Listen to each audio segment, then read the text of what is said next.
How much more do I need to retire? That's one of the most common questions that we get, believe it or not.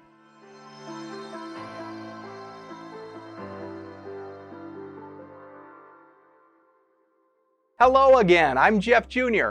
We're back with a critical step number 5 in our process of calculating how much more you're going to need to retire. That's how to factor in inflation and create flexibility by planning for a best and worst case scenario. So previously, we calculated how many years your investments could support you by dividing your total assets by your annual income needs. But that math doesn't account for inflation, which generally runs between 1.5% and 4% per year.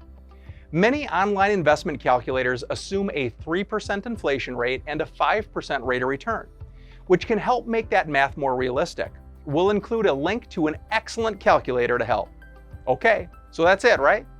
Subtract what you've saved versus what you'll need for retirement and you're done. Time to play catch up. No, not exactly. As you know, life doesn't always play by the rules. Take this year's inflation rate as an example. It's much higher than 3%, and I know, you know, the market doesn't give steady rates of returns on any given year. Instead, I challenge you to make a best case and a worst case scenario to give you a range of savings to aim for. So here's what I mean. Let's say, for example, a best case is a steady 2% inflation rate combined with a 7% inflation-adjusted return on your investments. You have a 25-year life expectancy and need $50,000 a year. Plus, you plan to spend your savings down to nothing. So on the low-end calculations, you're going to need approximately $585,000. But on the other end, what if we take that same $50,000 per year and add 10 more years?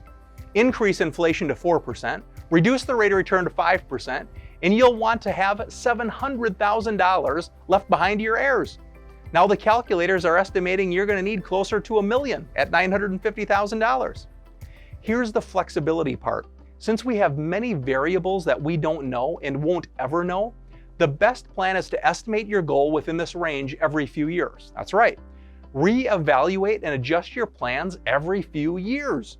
That way you can adjust if you have a bad portfolio year or experience high inflation. You can calculate how much you can afford to reduce your annual income as a safety margin to avoid running out of savings.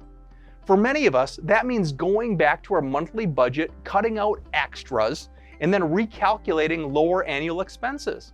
Or that might mean working a few more hours as a consultant to boost your income. Remember that being flexible about your spending or income is very important for your retirement to ensure that your money lasts. Are you feeling a little stressed yet? Don't be. Again, we're here to help. Next week is step 6 of 6. If you have questions in the meantime, call us for a free retirement planning session. We can personally answer any questions you have.